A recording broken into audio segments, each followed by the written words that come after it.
บายดีท่านผู้ชมที่เคารพต้อนรับทานเข้าสู่รายการค้นหามาเราทีมรายการค้นหามาเราพวกเรายังอยู่สภาแห่งชาติเพื่อสัมภาษณ์ในวาระของการดำเนินกองประชุมสมัยสมัญที่7สภาแห่งชาติสุริเก้าในครั้งนี้โดยได้มีการเชิญประธานสภาของประธานสภาแต่ละแขวงมาสนทนาโดยเฉพาะปัญหาที่เกิดขึ้นภายในแขวงของแต่ละแขวงนั้นและให้เกียรติอบรมกับทางรายการของพวกเราในวันนี้แม่นทานคอนประพันธ์เรื่องสีจันทองรักษาการประธานสภาประชาชนแขวงหัวพันเจ้าสบายดีค่ะสบายดีจะต้องขออนุญาตเรียนถามทานสำหรับงานของการลงไปพบปะประชาชนในระยะที่ผ่านมาเราจะเรียนถามทานว่าประชาชนมีความสนใจปัญหาอันใดและพวกเขาสามารถแก้ไขปัญหาอีกอย่างใดเดเจ้าก่อนอื่นขอสบายดีท่านผู้ชมที่ฮักแพงข้าพเจ้าสื่อคอนประพันธ์เรื่องสีจันทองตั้งหน้าคณะสมาชิกสภาแห่งชาติประจำเขตเลือกตั้งที่8ไข่หัวพันธ์ก็ผ่านการลงพบปะผู้มีสิทธิ์เลือกตั้งประจำเขตเลือกตั้งของพวกข้าพเจ้าก็ถือว่าปัญหาที่ได้รับความสนใจกว่าหมู่ก็เป็นเรื่องปัญหาการปรับปรุงแก้ไขชีวิตการเป็นอยู่ของพ่อแม่พี่น้องประชาชนของพวกเราของมือเนาะแล้วมันติดพันกับการจัดสรรเขตทำการผลิตบอนทำสถานที่ทำการผลิตนี่นะเนาะและก็ปัจจุบันนี่ก็คือพวกเราประเทศของพวกเราพบกับความยุ่งยากทางด้านเศรษฐกิจการเงินภาครัฐก็อยากเห็นห้องในประชาชนพ่อแม่พี่น้องประชาชนมีการผลิตกลุ่มตนเองกล่าวไปถึงการส่งออกเพื่อทดแทนการนำเข้าแต่ว่าแขวงหัวพันธ์ของข้าพเจ้าเป็นแขวงห้วยลึกผู้สูงมันก็เขตทำการผลิตก็มีหน่อยวันนี้เรื่องการจัดสรรเรื่องเขตทำการผลิตและก็แนวพันธุ์หรือว่าแนว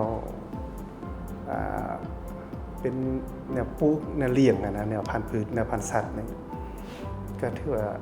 ประชาชนก็มีความเหี่ยวห้องต้องการหลายแต่ว่าการสนองเบื้องนั้นเบื้องรัฐเฮานี่ก็ยังทันตอบสนองได้เถื่อว่าซั่นๆอันนี้แหละพวกเฮาก็ติดพันกับอันนี้แหละมันพวกเฮาก็พยายามเนาะปลุกระดมให้ประชาชนถึงว่าจะมีสภาพเศรษฐกิจขึ้นอันนี้แต่ว่าปลุกระดมให้ประชาชนต้องกลุ่มตนเองทางด้านการผลิตนี่แหละเนาะเพื่อกล่าวไปถึงการลดพรการนำเข้าอันนั้นเป็นปัญหาที่สำคัญต้นต่อแล้ววันนี้ติดพันกับอันนั้นแหละมันการปรับปรุงชีวิตการเป็นอยู่ของเราเดี๋ยวนี้ปรากฏว่าเส้นทางคมนาคมที่เส้นทางที่เขาไปถึงแขวงนั่นก็พวกความยุ่งยากกันเนี่ยมันมีแต่เส้นทางเดียวจากนครหลวงเวียงจันทร์ไปแต่ก่อนก็ใช้เวลาประมาณ10-12 ชั่วโมงแต่ว่าเดี๋ยวนี้นี่ใช้เวลาวัน14-16 ชั่วโมงย้อนสภาพของทางย้อนสภาพของทางเฮาก็ใส่มาหลายปีแล้วก็สุดโทรมหลายการซ่อมแปลงเอาไว้แต่ว่าเดี๋ยวนี้ก็ใครนั่นนึงว่าพรรครัฐบาลเอาใจใส่ถึงมีสนามบินเมื่อแขวงหัวพันธ์แล้วก็ถือว่า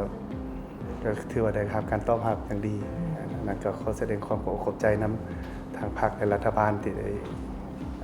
สนองกับงบประมาณเพื่อให้แขวงหัวพันธ์ของเรามีความสะดวกขึ้นตื่นจ้ะก็ถือว่าย่อระยะทางของการไปมาระหว่างหัวพันธ์กับเวียงจันทน์นี่ได้หลายสมควรจ้ะถือว่าปัญหาที่พวกเขาโพสต์เห็นก็คือเว้าเรื่องประชาชนก็ยังมีปัญหาเรื่องปากเรื่องทองอยู่ในปัจจุบันนี้และในนามที่เฮาเป็นตัวแทนของประชาชนมาประชุมในสภาเนี่ยท่านเห็นว่าการนำเสนอบทรายงานต่างๆของคณะรัฐบาลเนี่ยสิท่านเห็นว่าเพิ่นไปทิศทางแนวใดเด้ในการที่จะแก้ไขเรื่องปัญหาเศรษฐกิจในปัจจุบันก็ปัญหานี้คือว่าผ่านการติดตามและก็รับฟังบทรายงานของภาครัฐบาลที่รายงานต่อกองประชุมสมัยสามัญที่7นี่ก็เห็นว่ารัฐบาลก็ได้เอาใจใส่ในการแก้ไขปัญหาให้พ่อแม่พี่น้องประชาชนแต่มันก็คือว่าจุดเริ่มของพวกเฮาก็ตามแขวงของพวกข้าพเจ้านี่ยัง10เมืองก็ถือว่ายังมีความทุกข์ยากอยู่ทั้งหมด10เมืองซั่น ถือว่าตัวเลขความทุกข์ยากนี่ก็ยังอยู่ประมาณเกือบ59%นะแต่ว่าตัวนี้นี่ก็เป็นสิ่งหนึ่งที่ท้าทายหลายสมควรคือข้าพเจ้าได้บอกไปก่อนหน้านี้ว่ามันสถานที่ทำการผลิตบ่หรือว่าเส้นทางอหยังต่างๆที่เขาไปถึงกับพวกเขาอยู่เนี่ยเนาะคือว่าปลาส้นนี่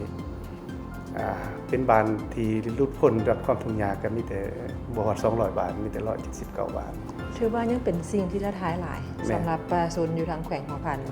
เพราะว่าอิงใส่ภูมิสถานของประเทศที่พบปัญหาแบบนี้ แต่ว่าสิ่งที่พ้นเด่นเด็อยู่ทางแขวงพวกเขาอันที่ว่าสามารถเฮ็ดได้อย่างเวียกงานใดเวียกงานของการท่องเที่ยวบ่แล้วเวียกงานของการขุดค้นต่างๆสิ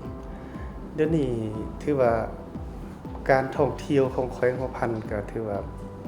มีเป็นใบหน้าใหม่อันหนึงที่เฮ็ดให้แขกภายในก็คือต่างประเทศก็ไปเที่ยวก็ถือว่าหลวงหลายสมควรจะเห็นในบรรยากาศอยู่ตามตัวเมืองต่างๆโดยเฉพาะเหมือนเมืองเวียงไส้เทศบาลเมืองสำเหนือนี่ก็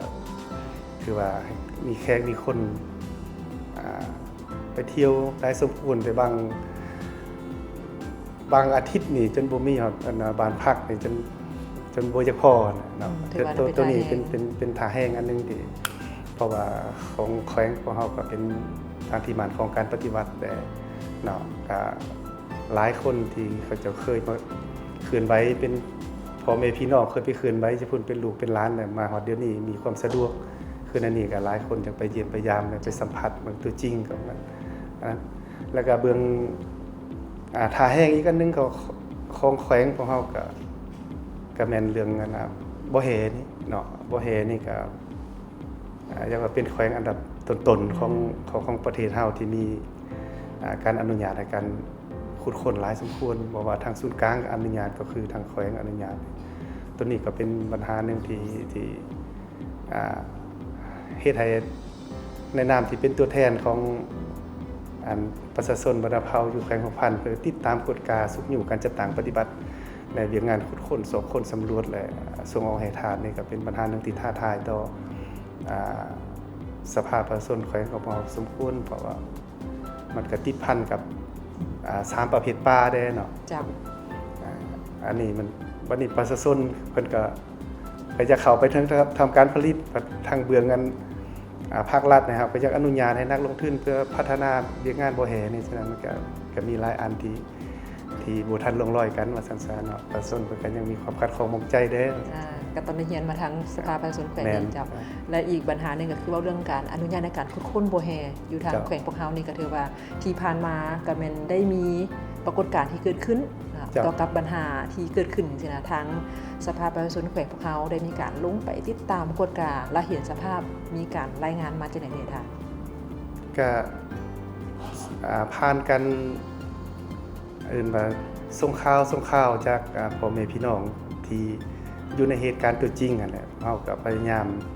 ประสานสมทบกับเบื้ององค์การปกครองแขวงนี่เพื่อว่าให้ได้ลงไปเบิ่งติดตามเบิ่งตัวจริงมันมีตามคำส่งข่าวของพ่อแม่พี่น้องแท้บ่เฮาก็ได้ลงไปทันกับสภาพการตัวจริงแต่ผ่านการติดตามตัวจริงหั่นก็เห็นว่ามีปรากฏการณ์คือนั้นแท้เนาะประชาชนก็มีความเดือดร้อนนั่นแหละเนาะเขาก็ยานเรื่องเป็นเรื่องระบบสารเคมีอย่างต่างๆเนี่ยเนาะยานว่าบ่รับประกันต่อการดำรงชีวิตของเขาเจ้าเนาะอันนี้ทางศูนย์กลางก็คือกระทรวงเกี่ยวข้องก็ลงเอาผลของการวิเคราะห์วิจัยทางน้ำทางดินต่างๆเนี่ยลงไปเผยแพร่ให้พ่อแม่พี่น้องอยู่ในบ้านที่ได้รับผลกระทบมันแล้วผ่านการลงปฏิบัติตัวจริงของสภาพประชาชนแขวงแดนองค์การปกครองเนี่ยในประชาชนเขาก็เข้าใจแล้วก็เริ่มเข้าสู่